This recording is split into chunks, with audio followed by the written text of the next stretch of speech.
Chickadees love my yard. Hear them sing?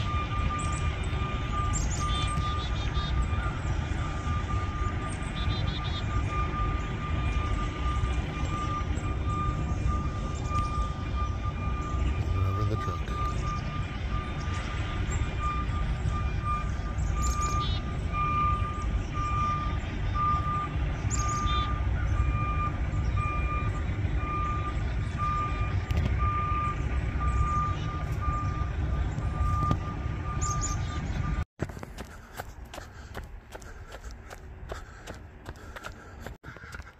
Good morning. It's a beautiful day to be alive. Wow, am I thankful. Thankful I can get out for a short jog before we get on the road for travel for Thanksgiving here in America. But the temperature is 32 degrees. For those who use Celsius, that's 0. Chilly, chilly, chilly. But it'll get colder. It's only November. Excuse my breath. What a blessing. Right now, rereading my book, my 2017 book, not the one that came out this year. I'm at the part where I talk about the Big Bang, right? And God commanded, let there be light. There's scientists who have measured and made an audio model of the sound that still exists from the Big Bang, that commanded, which Christians believe is the word of God, Jesus, still resonating throughout the universe, resonating inaudibly now as I run this morning. And you, wherever you are, the blessing of God resonating still from the start of time, from the start of movement, from the start of light, from the start of creation. You are that light, that creation, that sound resonating as well, an echo of God. Have a blessed day.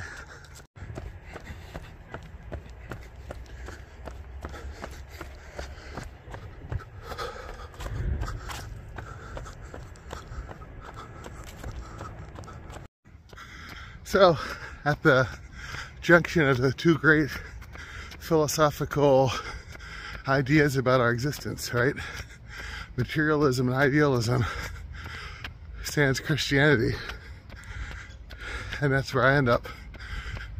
Where materialists, at least hardline ones, accept everything material and everything has to be reducible to what is physical, what is matter, what is here now.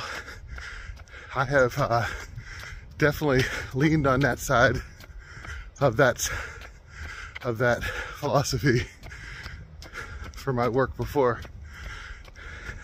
Attracted to Marx's ontology, right? That our species being his creativity in his philosophical manuscripts. But, you know, all that is true, but it's also true, as Plato says, that there are these ideal forms, right? There is truth. And truth in the material realm is somehow imperfect. Otherwise, scholars wouldn't be able to keep working.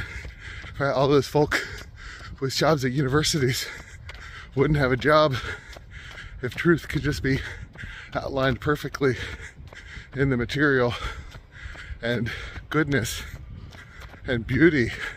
Why would you ever have to write another song, paint another painting, build another beautiful building if beauty could be completely attained in the material?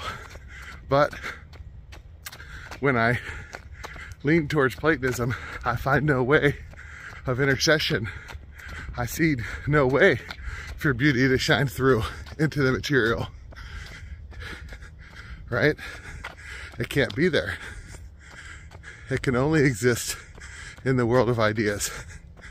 So I find myself as a Christian because the Word was made flesh in John. In the beginning, the Word said, "Let there be light," and the Spirit went over the waters. So I end up Trinitarian, a God whose perfect relationship is relationship and not a stagnant Platonic ideal, but some type of mobile relational ideal that is love. When we say God is love, we don't mean it as some nice little trite thing, but that's what he is at his essence. That's what she is at her essence. That's what we are at our essence. And that's how we should relate to the material world. And we are the material world. And we are the ideal world. Adam was dust, but he was also the breath of God breathed into his nostrils. Man and woman, he created them to imagine in his image, imagination. And so creativity, as Mark said, is still at the center of that. And yet, it's not all of it. The imperfection of the body is being redeemed. We believe in the resurrection of the body, not in heaven out there, but heaven here, in the perfection of here. That's the Christian message. And it's what so many Christians have a rough time wrestling with, comprehend. So many fall into either Platonism and they become too fundamentalist for the gospel, and some of them roll too far into the materialist and they become too liberatory for the gospel, which is full fundamentalism and full liberation both at once through our relationships, our love, our echo of God, the breath he breathed into our dust that he made.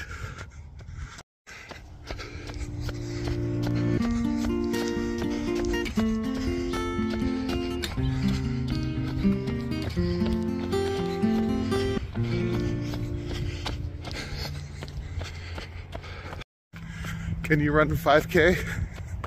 If not, maybe you can deadlift your body weight, right? If not, maybe you can walk around the block or hike the Appalachian Trail or ride a century or something far less, but you do something. Well, as a Christian, because of our distinctive understanding of matter and the breath of God, we have to take care of this dust in some way, as best you can.